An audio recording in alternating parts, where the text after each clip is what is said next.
I was a former U.S. Air Force pilot, stationed in Iraq during the height of the war.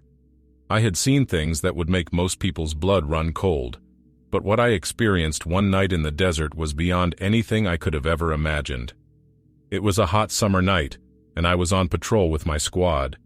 We were in a remote area of the desert, far from any towns or cities. As we were making our way through the barren landscape, I couldn't shake the feeling that we were being watched. Every time I turned around, I saw nothing but sand and rocks.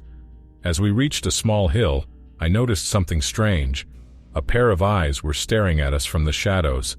They were glowing, like two bright red embers, and seemed to be following our every move. I told my squad to stop and take cover, but they didn't see anything. "Are you sure you saw something, sir?" one of them asked. I nodded, my heart pounding in my chest. I knew I had seen something, but I couldn't explain it. We continued on, but the feeling of being watched never went away. It was like the eyes were everywhere, always watching, always waiting. As we approached a small abandoned village, I saw the eyes again, this time in the distance, on the edge of the village. I signaled to my squad to move in quietly, but as we got closer, the eyes disappeared. We searched the village, but found nothing. No signs of life, no evidence of anyone or anything that could have been watching us. We decided to set up camp in the village for the night. It was quiet, too quiet, and the feeling of unease never left us. As the night wore on, I heard strange noises outside our camp, footsteps, rustling, and a low growling sound that made the hair on the back of my neck stand up. I peeked out of my tent but saw nothing. That's when I noticed the eyes again, glowing in the shadows. They were closer this time, watching us from just outside the camp.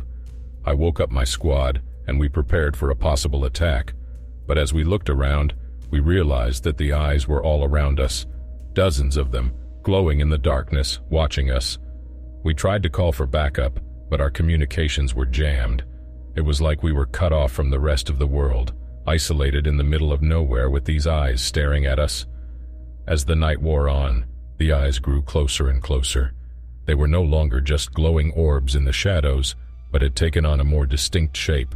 They were humanoid, with long limbs and sharp claws, moving quickly and silently towards us. We fired our weapons, but they seemed to have no effect. The eyes were relentless, coming at us from all directions, tearing through our tents and attacking us with brutal efficiency. I don't know how long the attack lasted, but when it was over, I was the only one left alive. The rest of my squad, my friends and comrades, were dead, torn apart by those glowing eyes in the shadows. I never spoke about that night to anyone, not even my superiors. I knew that no one would believe me, that they would think I had gone mad. But I knew what I had seen, and I knew that those eyes were real. Now, years later, I still see those eyes in my nightmares, glowing in the darkness, watching me, waiting for their next victim. I warn everyone I meet about the dangers of the desert at night, but most people just brush it off as superstition. But I know the truth. I know that there are things in this world that we cannot explain, that lurk in the shadows, waiting for their chance to strike. And I know that those glowing eyes in the desert were one of them. I never went back to Iraq after that night. I left the military and tried to move on with my life, but the memory of those eyes haunted me every day. I researched ancient legends and myths, hoping to find some explanation for what I had seen, but found nothing that could account for those glowing eyes. Now, as I sit alone in my house, I can feel the eyes watching me again. I know that they're out there, waiting for me, and that they'll never give up until they've claimed their next victim. I warn you, if you ever find yourself in the Iraqi desert at night, be careful. Keep your wits about you, and don't let the darkness get the best of you, because if you're not careful, you might just find yourself face to face with those glowing eyes in the shadows, and there's no telling what they might do to you. So be warned and be careful. There are things in this world that we cannot explain, and sometimes the only thing we can do is try to survive. As for me, I will continue to live my life in fear, always watching the shadows, always waiting for the next time those eyes will appear. But until then, I will continue to share my story, in the hopes that others may learn from my experience. The world can be a dark and dangerous place, but with a little knowledge and preparation, we can all hope to survive, and one day overcome even the most terrifying of horrors.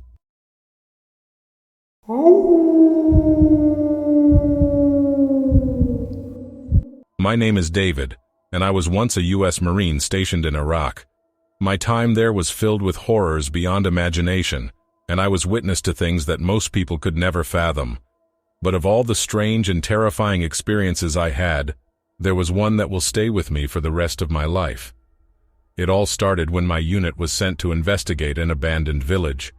We had received reports that the residents had vanished without a trace, leaving their homes and belongings behind. As we made our way through the village, we noticed something was off. There was no sign of struggle, no evidence of any kind of conflict. It was as if the people had simply disappeared. As we moved deeper into the village, the atmosphere grew increasingly tense. My fellow Marines and I all had a sense that something was watching us, something that we couldn't quite see. We searched every building, every alleyway, but found nothing, until we came across an old, decrepit house on the outskirts of the village. The house was unlike anything we had ever seen before. It was covered in strange markings and symbols, and there was a foul stench emanating from within. We cautiously approached the entrance, and as we pushed open the creaky door, we were hit with a wave of cold air. Inside, we found a room that was dark and musty, with strange symbols etched into the walls. There was a feeling of unease in the air, and it was clear that something was not right. As we searched the room, we noticed a book lying on a table, its pages yellowed with age. It was written in a language that none of us recognized, but there was a sense of malevolence emanating from it. Suddenly, a gust of wind blew through the room, extinguishing our flashlights and plunging us into darkness. We heard a low, guttural growl emanating from the shadows, and a feeling of dread filled our hearts. We knew that we were not alone. As our eyes adjusted to the darkness, we saw movement in the corner of the room. There was a creature there, lurking in the shadows, its eyes glowing with an otherworldly light. It was unlike anything I had ever seen before. Its skin was black as pitch, its limbs twisted and gnarled, and its teeth were long and razor-sharp. In that moment, we realized that we were not dealing with anything that was of this world. This was a creature that was beyond our understanding, and it was clear that it had been summoned by the ancient markings on the walls. We tried to fight back, but our weapons had no effect on the creature. It seemed to feed off our fear and pain, growing stronger with each passing moment. We were trapped, with no way to escape the wrath of the creature. Eventually, after what seemed like hours, the creature disappeared as quickly as it had appeared, leaving us shaken and traumatized. We reported what had happened to our superiors, but our story was dismissed as a figment of our imaginations, a hallucination brought on by the stress of war. But I know what I saw, and I know that there are things in this world that cannot be explained by science or logic. The creature we encountered was something beyond our understanding, something that should have remained hidden in the shadows forever. And while I've tried to forget what I saw that day, it's something that will stay with me for the rest of my life, a reminder of the dangers that lie hidden in the world around us. Since that day, I have always felt a deep sense of unease, knowing that there are things out there that we are not meant to see or understand. And while I have tried to move on from that experience, it's something that I can never forget. I've since left the military, but the memory of that creature still haunts me. Sometimes in the dead of night, I wake up in a cold sweat, convinced that it's lurking in the shadows, waiting to pounce. But as terrifying as that experience was, it's also given me a new perspective on life. It's made me realize that there are forces at work in this world that are beyond our comprehension, and that sometimes the only thing we can do is to stand our ground and fight. I may never fully understand what happened that day, but one thing is for certain: there are things in this world that are far more terrifying than any enemy we may face on the battlefield, and it's up to us to be vigilant, to stay alert, and to be prepared for whatever may come our way. So to anyone who may be listening to this, I implore you, be careful out there. There are things that lurk in the shadows, waiting to prey on the unwary. And once you've seen what's hiding in the dark, there's no going back.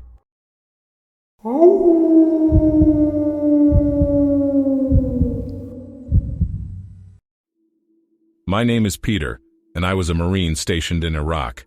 It's been years since I left the service, but there's one experience that I can never forget. It was a dark and quiet night, and I was part of a patrol tasked with checking on a remote village that had been abandoned for some time. As we entered the village, we noticed something strange. Every building had a large number 1 painted on the front.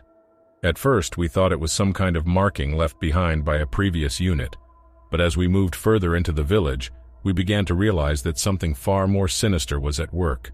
The air grew colder, and the sounds of the night seemed to fade away.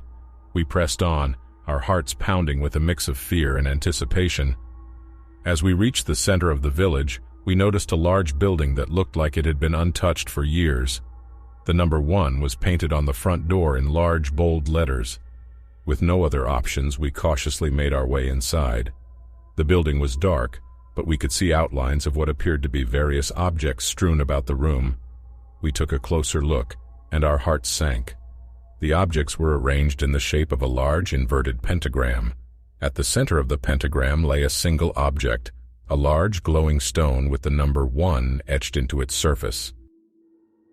Suddenly, we heard a low, guttural growl. It seemed to come from all around us, and we realized that we were not alone in that room. We drew our weapons, ready for whatever might come our way. But what we saw next left us paralyzed with fear. The objects around us began to move on their own, and the stone at the center of the pentagram began to pulse with a sickly green light. The room was filled with the sound of whispers and cackles, and we felt an unseen force beginning to pull us towards the center of the pentagram. In that moment, we knew we had to act fast. We fired our weapons, hoping to destroy whatever evil force was manipulating the objects around us. The room exploded into chaos, and we were thrown back by a massive shockwave. When we regained our senses, the room was empty, and the stone at the center of the pentagram was gone. We quickly left the village and returned to our base, shaken by what we had experienced. We reported our findings to our commanding officer, but we were told to keep quiet about what we had seen. Years have passed since that night, but the memory of the village with the number 1 still haunts me. I've spoken to other Marines who served in Iraq, and many of them have reported similar experiences. Strange markings, unexplained occurrences, and a sense of dread that seems to hang over the country like a dark cloud. I don't know what it all means, but I do know one thing. There are things in this world that we may never fully understand, and sometimes it's best to leave well enough alone